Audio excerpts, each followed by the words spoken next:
Welcome to the Tech Sales Funnels podcast, where we dive deep and answer the ultimate question: how did you hack into tech sales? Each week, we bring you inspiring stories, proven strategies, and insider tips from top performers who've cracked the code to break into tech sales and thrive. Whether you're just starting out, making a career pivot, or ready to level up, this is your go-to space for actionable advice and real-world success stories.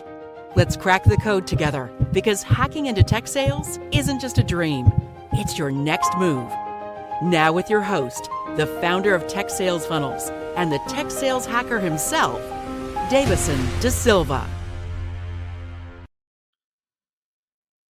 All right, welcome everyone to another episode of Tech Sales Funnels podcast. This is Davison here, your host. Today I'm super excited to bring a friend from a long time at Microsoft. Bernard Smith. He's the BAM president. He's there's a lot of DUI associations inside of Microsoft, and he's one of the presidents. And super excited to hear his story. It's an amazing story, and I'm going to bring him to stage. He's going to introduce himself, and then we're going to go from there and have an amazing conversation here today. So, hey, Bernard, thank you. How are you, man? Appreciate you. I'm doing well. I'm blessed. Thanks so much for coming today. I know we were talking right before, recording this podcast, and we're just going to keep the conversation here. Yeah. Thank you for having me on, man. This is a great podcast, the Tech Sales Funnels. I love it. Awesome. A lot of people listening to this podcast, some of them are considering getting to tech sales. Others are in tech sales already. Others just trying to find, their next best opportunity in tech sales. So let's first hear your story, man. It's tell us a little bit more. Let's put tech sales on the side for a second and Microsoft and all that. Let's talk about who you are at a high level. Like, where are you coming from? Like, tell us a little bit more about you as a person. Yeah, man. Yeah. Definitely, I can do that. Like you said, I'll stay at high level as much as possible. So Bernard Smith from Fort Pierce, Florida. Parents are from Montego Bay, and so, but I'm first generation, right? Growing up in, born and raised in Florida, and um, remember, those times in Florida where, it was tough, right? I grew up in, I would say, humble, right? Knew that I didn't have as much as maybe the kid on the next street, but, maybe some of the kids down the street, I had a little more than. And that meant just maybe parents, right? And maybe, a roof over our head and sometimes food to eat. And that was enough, right? And, of course, we didn't have computers or TVs or anything like that. We grew up, like I said, very humble. So we didn't have a lot. That being said, the neighborhood that I grew up in, the school that I went to, all was not a direct. The people around that neighborhood or around that community, there was no role models. I would say to say, hey, you can one day work at Microsoft, or you can one day work at Tech, or you can one day go to college. Nobody was there to really pour into me, except for my parents, right? They did as much as they could, because they had to work 2 jobs, 3 jobs sometimes just to take care of us in the house. And so, I knew what hard work looked like at a young age because of my parents. I knew that because I saw my parents work very hard, that I needed to maybe do something with my life, right? To help out my parents. And so that was really the start of it all, seeing my parents work tirelessly every day. And then also understanding my environment that I was in, there wasn't no people that was mentoring or coaching or helping the next young, child in this community, be somebody, right? Because, I often say now, and we'll get into that later, things that I do is exposure, right? And that if you are exposed to, certain people, or you're exposed to certain environments, that could change your way of thinking, and that can also give you the confidence that you need to maybe get where they're at or even higher. And so when I was able to lead that community, I went to John C. Smith University, where I went to college at. It's a HBCU, historically Black college and university. And I remember a young lady, I would say, asking me, young man, who do you want to be, and what do you want to do, right? And I didn't have an answer. I was like, hey, I made it out of where I was at, and my parents got me to college. I thought that was it. Hey, I'm just gonna, just gonna do what I need to do to get a degree. And she was like, nah, I need you to really think about like life after college and take it seriously. And so college was the first time I was surrounded by people that really poured into me and understood what life looked like after college, right? And it was like, hey, I'm gonna give you, and she gave me a laptop that day, right? Oh, And so, just kind of get you the story. She gave me a laptop that day and said, hey, I want you to, take this laptop. It was on her. She gave me this laptop and she said, I want you to, think about, your future. And then she gave me a little bit about STEM too at that talk. And she was like, yeah, the school is investing heavily into STEM. At the time, I didn't know what it was. Like I said, I didn't grow up with a computer. We had to go to the library to do homework or get on the computer. We had to, had to find other creative ways. Maybe a cousin or a friend had to go to their house and do work. mm, So I never understood what a computer was or a laptop like that as a young child. And this is like early 90s, right? And so, in early 2000s, so I didn't really understand all that. And so when I got to at school, she gave me that laptop, and I remember I had a roommate. A roommate, he was into computer science at the time, but he was doing computer science and information systems. And I remember him doing like he had like these robots pretty much in the dorm room, and he was like coding them pretty much. Now I understood. Now I understand what it is. Now he was coding the robots and kind of making them kind of move right around the room, and like they knew how to like stop and turn, and they had all these different what they call sensors on that robot, and but he was coding it. Yeah, and I thought that was like the coolest thing ever. And I said, hey, what are you doing? He was like, yeah, I'm doing this project I'm working on. This was something he was doing like outside of the classroom. really? I Oh, thought it was so cool. I was fascinated by it. And he told me that he was doing this for a nonprofit, which mm, I believe is a nonprofit. It was called Charlotte's Web, because that's why I went to school in Charlotte. And Charlotte Web was taking the students from these are less fortunate students, similar to me. Maybe they grew up with no father in the house. Maybe they had mm, like a lot of siblings. They didn't have money to eat. They didn't have like any place to go after school except kind of roam around outside. And so a guy that was over it named Corey Carter, he used to bus the students from West Charlotte High School to John C. Smith University, and it was like 20 or 30 of them, and they had like these not like charter buses, but like regular like school buses. And he used to teach them computer science and teach them how to code and teach them about just being positive role models and teach them about just becoming a young man or a young woman. And so I thought that was the coolest thing. So that was my other exposure to mentorship, right, to young kids. And so once I had all this in my mind, right, at Smith, and so that thing that experience shaped me to who I am today, because now once I left Smith, I was giving back to I was giving back to the university, helping students, while I was there, while I left John C. Smith University. I graduated with my computer engineering degree because I stayed in the field because of my roommate, because of the young lady who handed me the laptop. And so somebody helped me, just to, make a long story short, somebody helped me, and that's my story. Someone helped me, and I'm back to help everybody else. And so I always said that, I want to pour back into the community that poured into me.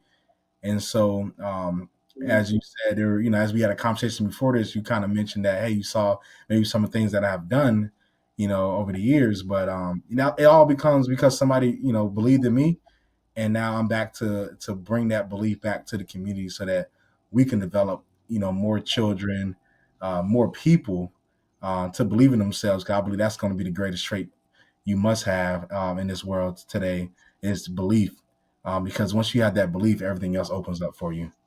And so and then so now I'm at Microsoft, and as you mentioned, as a cloud solutions architect in cybersecurity, and I love it, man. And I'm doing a lot of advising, right? Being a technical mm, advisor with the customer, making sure they understand the architecture of their tooling and their technology, and then also positioning as we talk about sales.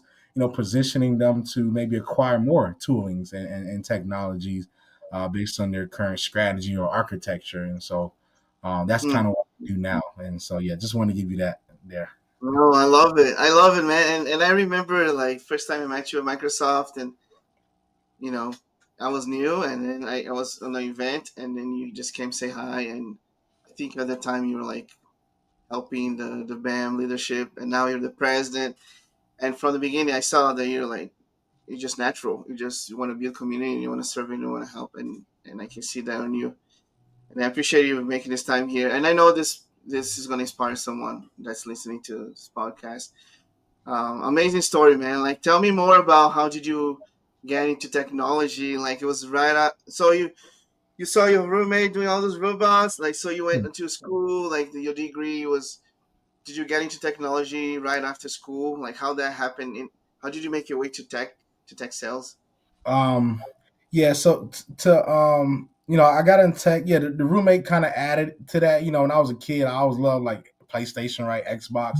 That's as far as I knew about technology at the time. But but I was interested in playing video games, right? And so that to me, that was my first exposure to technology.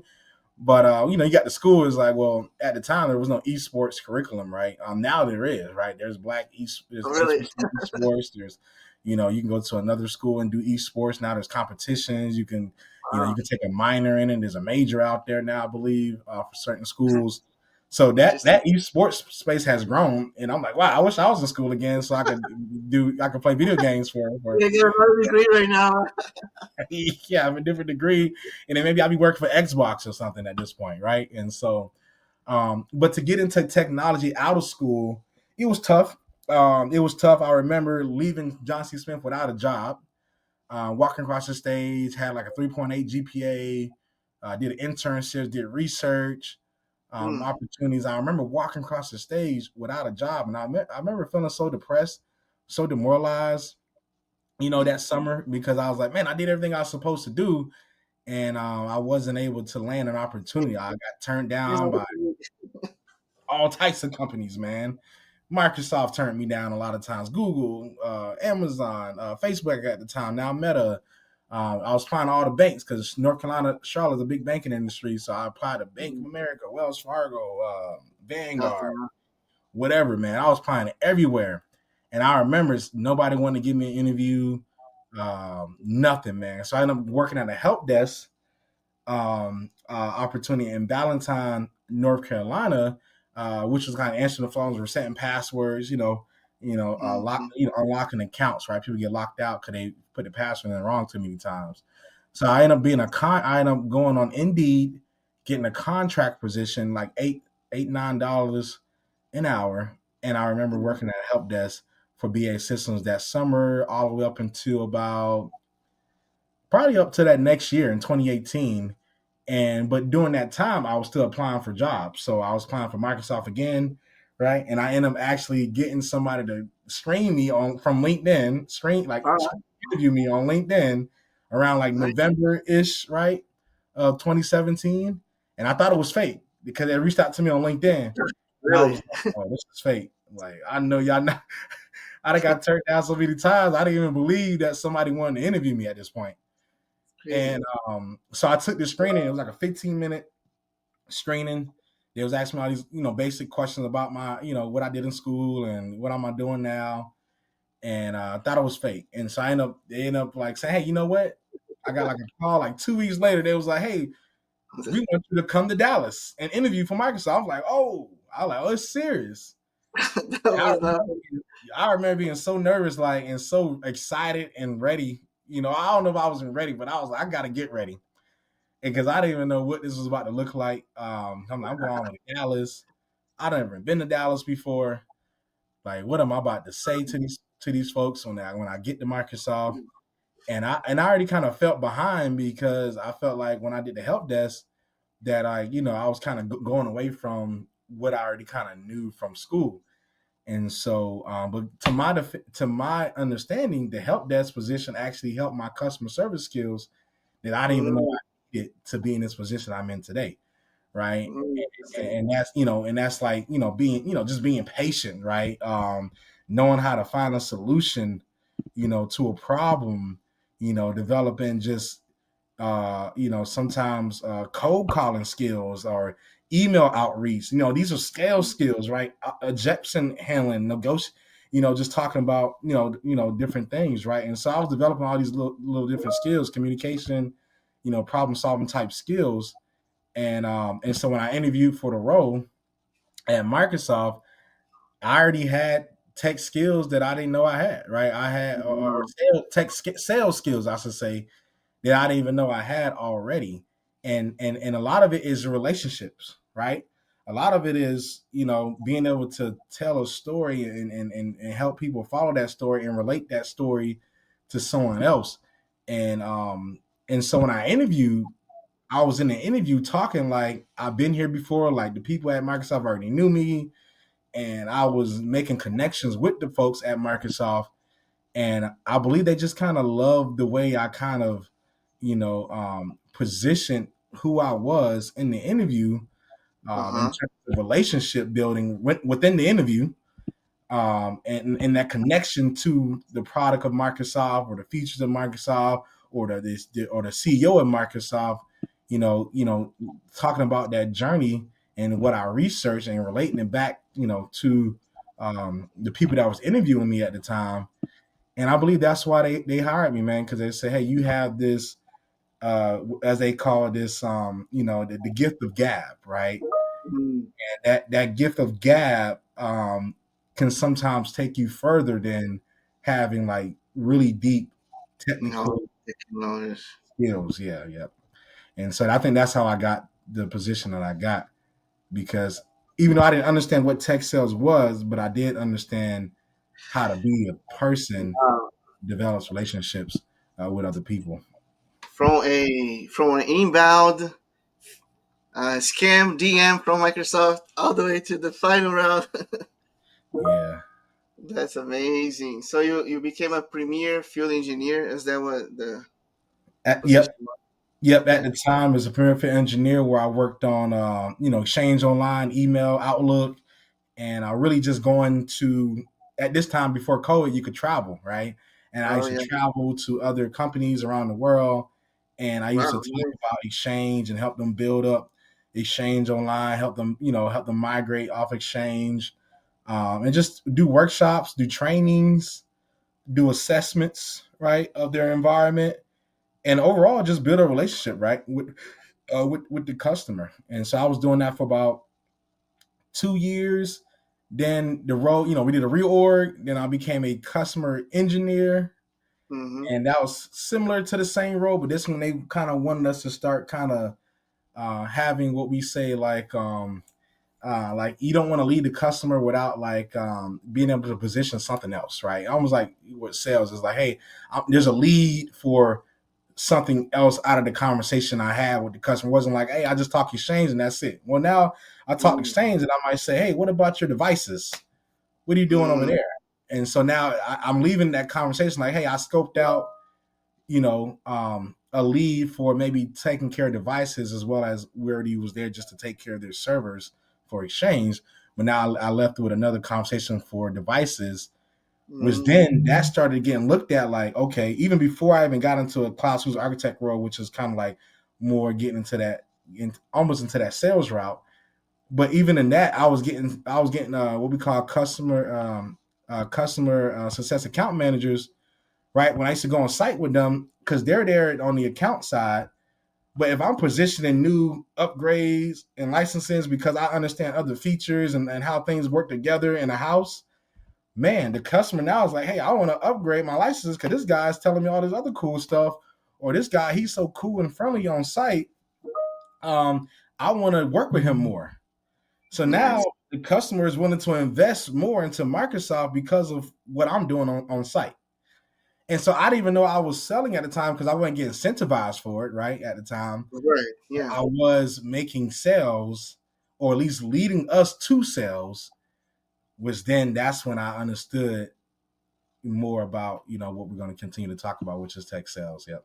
Very interesting because You mentioned something very important. It takes like takes a village or an army, right, to make a big, sell at Microsoft, and every piece is important. And a lot of times people are just thinking about, oh, I want to be an account executive, or I want to be like, or people thinking that tech sales is just like picking up the phone, for offering solutions. It's the engineer, is the support, is the CSM, right? It's the CSA that you're going to talk about now. So, uh, how did you move?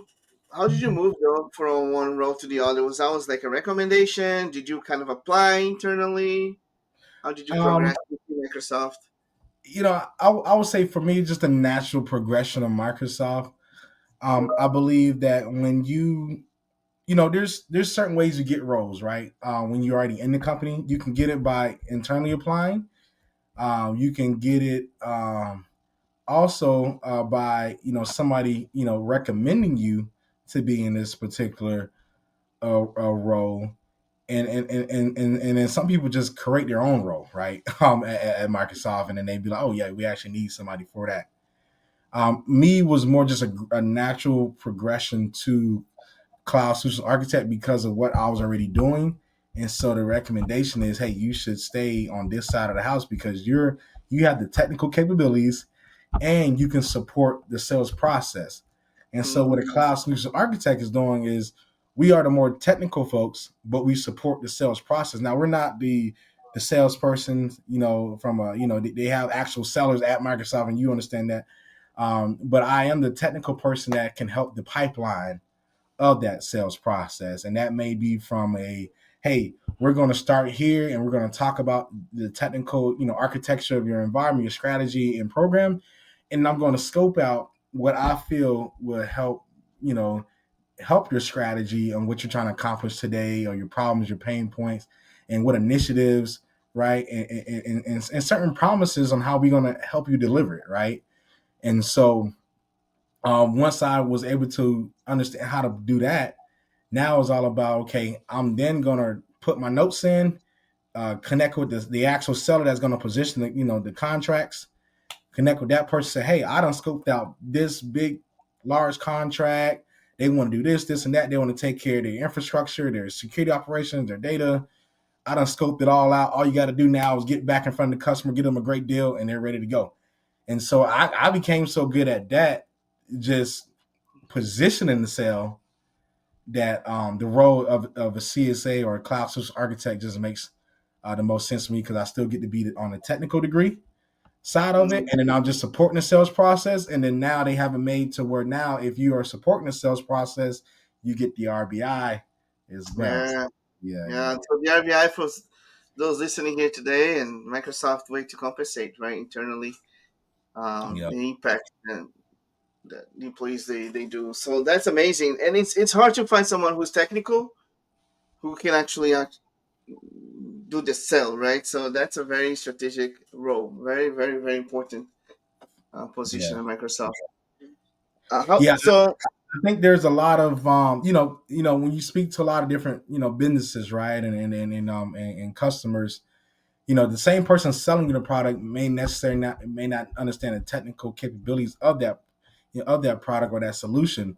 But when you can have that technical person on the call or make that technical person maybe like an all-in-one ish a little bit, Mm, man, you see it start to be like a more of an ease to the pipeline now, because it's not like, oh, I got to talk to you, then I got to go talk to this person, I got to go talk to that person. Well, now I'm a guy that I could be broad and have some depth about me to where it makes sense from an architecture standpoint, at least, right? We can get into the different details of how to set up and stuff later, but I understand mm, it from a full end-to-end stack capability, and that helps the sales process because then you become more trusted with the customer. amazing. I love that. Great. As you were talking, Bernard, a lot of people might be thinking like, nah, there's no way I can be that technical, or where do I start? Or if someone is like, hey, I want to ramp up my sales career, I want to get, learn something new. You are a student of the game. Can you give some recommendations for people who are uh, listening to this, and what would they should be concentrating their efforts right now? Right, you did the, you mentioned cybersecurity. Yep. You got into cybersecurity. What's new now? Should they be leaning towards cybersecurity? What recommend? Yeah, I will always recommend learning the fundamentals quickly. There's a lot of free resources out there, whether it's coming to you, Davison, as well. People that can offer maybe free or low cost type of resources. Of course, you got like YouTube, the where you got Coursera, you got Udemy out there. You may have some certifications you can go out there and get. But I will learn the fundamentals of of tech sales, and then I will learn foundationally what's some other tech skills, right? The right foundation, meaning that maybe after you learn the basis of a SaaS business model, you start looking to cloud computing, right? Maybe you learn whether if you're going to apply for Microsoft is Azure, so you need to go learn a little bit about Azure. If it's AWS, go learn AWS. If it's Google, go learn GCP. So I will start with the foundation of just cloud, because everybody's pretty much going to the cloud, using the cloud. I will learn the basis of cloud computing, and then I would then move into the different sweet spots, right? Which is the hottest thing right now, artificial intelligence. Thinking about agents, right, as well. On top of that, that's the hottest thing smoking right now. And then you have cybersecurity, which isn't going anywhere. Microsoft says we're secure by design, secure by default. And so now all of our stack is being, security's at the forefront of that stack, right? When we use security to be in the back. So cybersecurity is not going anywhere. So, there's an opportunity there to sell security, right? There's an opportunity to sell AI, and then data, right? And then data will be the hugest, one of the hugest pieces of it all is a lot of people have data, whether it's unstructured data or structured data. And so if you can understand data as well, I think you have a triple threat, right? But I would pick one of those items there and then focus and focus on that there. So I would say build that right foundation using some of those free resources. That would be the one of the first things that I would do. Nice. So if you're new to tech or if you are seasoned tech in tech sales, we should be concentrating on those three buckets. That's where a lot of people worry about job security, right? It can kind of dive deep into those areas, and that will definitely give you some sort of security, I would say. Oh yeah, yeah, and then once you develop that, then from a sales perspective, develop cold calling, right? I think sometimes when people want to be in sales, they maybe they don't, the cold calling aspect of it is still needed, right? And I think people who do other things, and this is one thing, Davison, that is not on my LinkedIn, is like when I left school, and I didn't even mention this, I did insurance. I sold Yeah. insurance. And so New York Life, right? And so Oh, really? I did too. right. And so I didn't know what to do when I left school. So I'm like, I'm gonna just go sell insurance, right? Because I'm like, oh, life insurance, whole life. Okay, cool. I was like, I'm gonna take this cert, I'm gonna go get it, and I'm just do that because I'm trying to figure out where where the next check is coming from, and that seemed like it was like I had to bet on myself on it, right? And Yeah. so I was like, oh, I'll bet on myself and just do this. And of course, I got the help desk job and all that, like I mentioned, but I didn't mention that small part where I had some sales skills from understanding how to cold call, how to email, how to Yeah. handle negotiation, how to handle objection handling as well, right? And so a lot of people who do want to get into sales, don't be afraid of. You don't have to jump right into tech sales. Maybe you learn sales skills from other things, right? Other careers, right? Because believe it or not, man, if I'm looking for a salesperson, Davison, you understand this because you sold stuff like insurance. Man, I'm looking for somebody who's been Yeah. down that route, that sold some insurance, or at Yeah. least tried to, because I know you understand. The hustle, the dream. Yeah, yeah, 100% commission. No, no RBI, no none of that stuff. Yeah, it's a grind, man. Insurance is a grind. So if I'm a hiring manager, I'm not saying I'm a hiring person, but man, I could see how if you had other skills like selling insurance, there may be some other like tough sales to do outside of tech. But if you have those skills on that resume, I'm pretty sure that's valuable to a tech company if you was able to sell insurance. Yeah, and that's what got me into IBM, and Yeah, that's definitely a lot of transferable skills right there, right? Oh yeah, That's the mindset. It's real, like it's powerful. Well, we are like I told you, 30 minutes was we're gonna pass by really fast. It's almost 30 minutes. Let's close. You can talk about what you do now at Microsoft as a volunteer, maybe yeah. um whatever you want to say to not only early professionals but professionals who are you know maybe trying to move on and trying to do different things in tech sales. Any recommendations, final advice? Yeah, yeah, I'll start to that. Step by step. Once again, if you want to be in, understand what tech sales is, right? Tech sales involves selling technology products or services, right? Software as a service, hardware as a service, cloud solution. I'm sorry, software as a service, hardware, cloud solutions, or IT services. To the business or to a consumer. There's a lot of different roles will vary. Of course, you got sales development reps, you got account executives, you got sales engineers, you got customer success managers. So I would say understand what tech sales is. Next is building the right foundation, learn the basics of SaaS business models, learn cloud computing as we mentioned earlier, maybe a CRM like Salesforce, maybe some sales methodologies, using free resources like LinkedIn Learning, Coursera, Udemy, as I mentioned earlier. Then develop those sales skills, right? Third would be develop those sales skills, cold calling, practice that, email outreaching, objection handling, negotiation, demoing products. There's some sales boot camps out there, I believe, too, as well that you can join for a lot of those. And then for build a resume that sells you. I think sometimes we so busy trying to apply for a sales role, we don't build a resume that sells you. And so, make sure you're highlighting communication, persuasion, problem solving skills. Add any certifications there. Tailor it to sales focused keywords for optimization as well. And then leverage LinkedIn. Number 5 to me would be leverage LinkedIn. Optimize your headline on LinkedIn. Post about your learning journeys. Connect with other sales leaders or AEs or SDRs. Make sure you have a personal message and say, hey, what, hey, I see you're in tech sales. Hey, can I ask what helped the most? Right? Just try to pick up nuggets. That's what I did coming up. I just try to 15 minutes on somebody's calendar or just a simple text, a simple chat on LinkedIn or a simple email. Hey, can you respond? Hey, I got these questions. Just answer it, right? I'm not asking you to be a coach for a whole year or a mentor for the rest of my life. Hey, I got these questions. Can you just help me right now? And most people are open to things like that. They may not have time to meet with you every day or every 2 days for an hour, but they can maybe give you some advice, right? And so, after I will say that, and then, applying strategically, right? Focus on, once again, tech companies with sales development programs.